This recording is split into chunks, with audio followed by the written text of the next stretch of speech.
This is a reading of Written in Bone, Buried Lives in Jamestown by Sally Walker, Chapter 9. It's called Remember Me.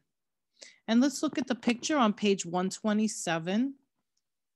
And the caption says, to create the replica skull of HK7's real skull, which you see on the left, was scanned by a CT scanner.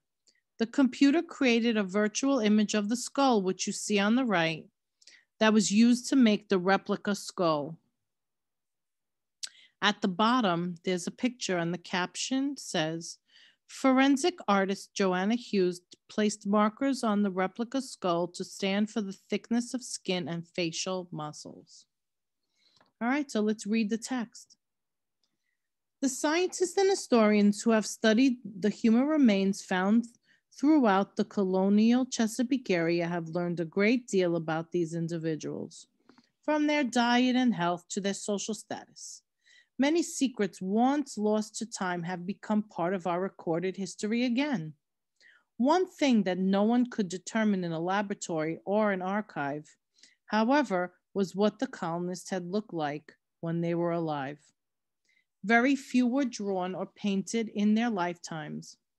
Written descriptions of any, but the most famous, are rare.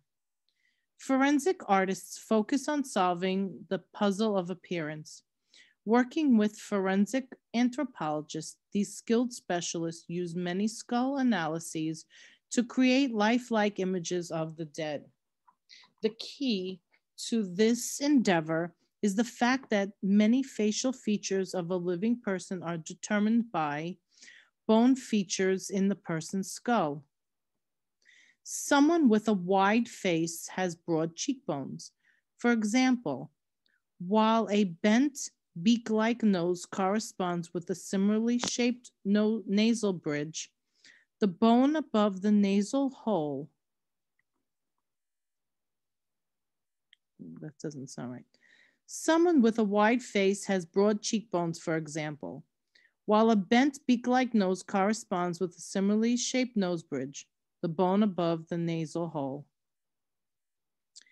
The first step in creating a facial reconstruction is to make an exact replica of the skull to eliminate any risk of damaging the original. Replicas can be made in several ways.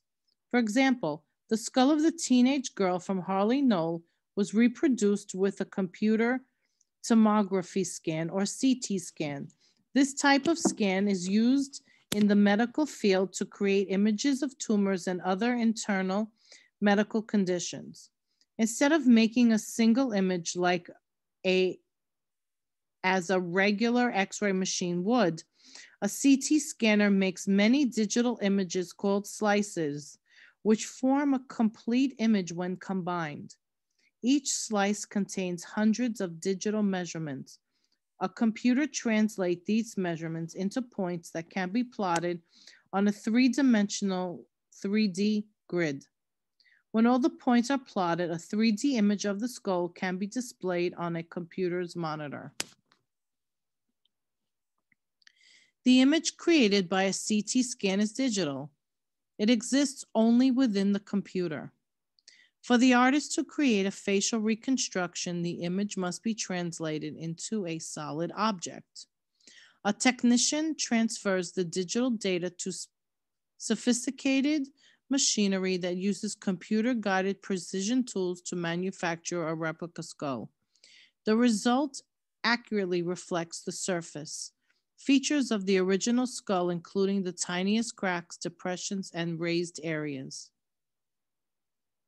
Joanna Hughes, a forensic artist who created a clay reconstruction of AK7's face, began her work by placing an artificial eye in each of the replica skull's eye sockets. Noting HK7's African ancestry, Hughes selected brown eyes.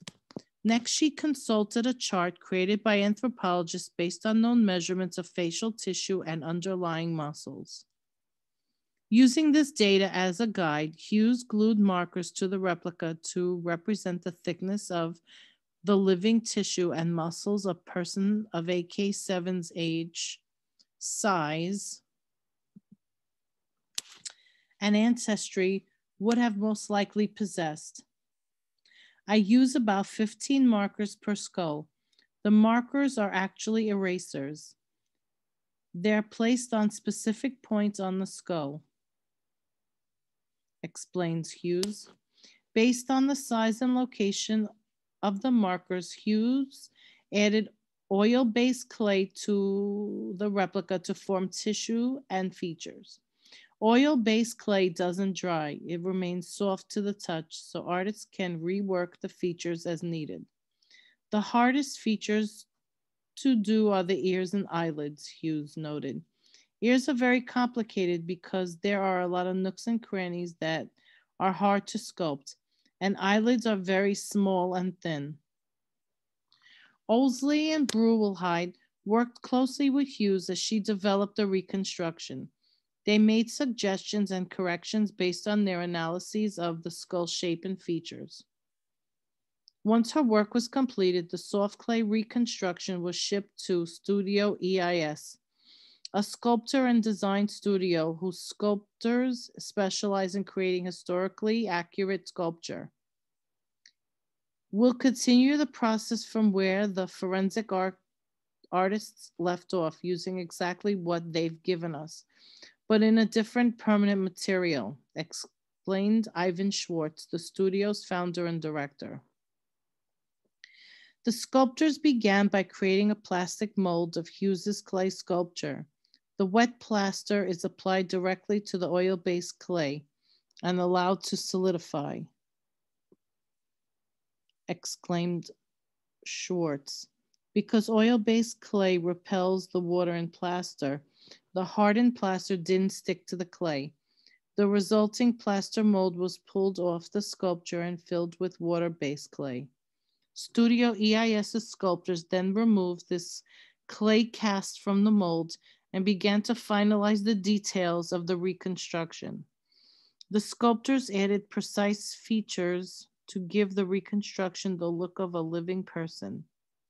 By adding clay in one area and removing it from another, by looking at a living teenage girl whose bone structure resembled that of HK7, by noting the small details of individual faces, the curve of the tip of the ear or the way the skin lies over the cheek or jaw, and by keeping in mind the structural reflections Hughes had created, the sculptors meticulously added lifelike characteristics around the girl's eyes, mouth, and chin.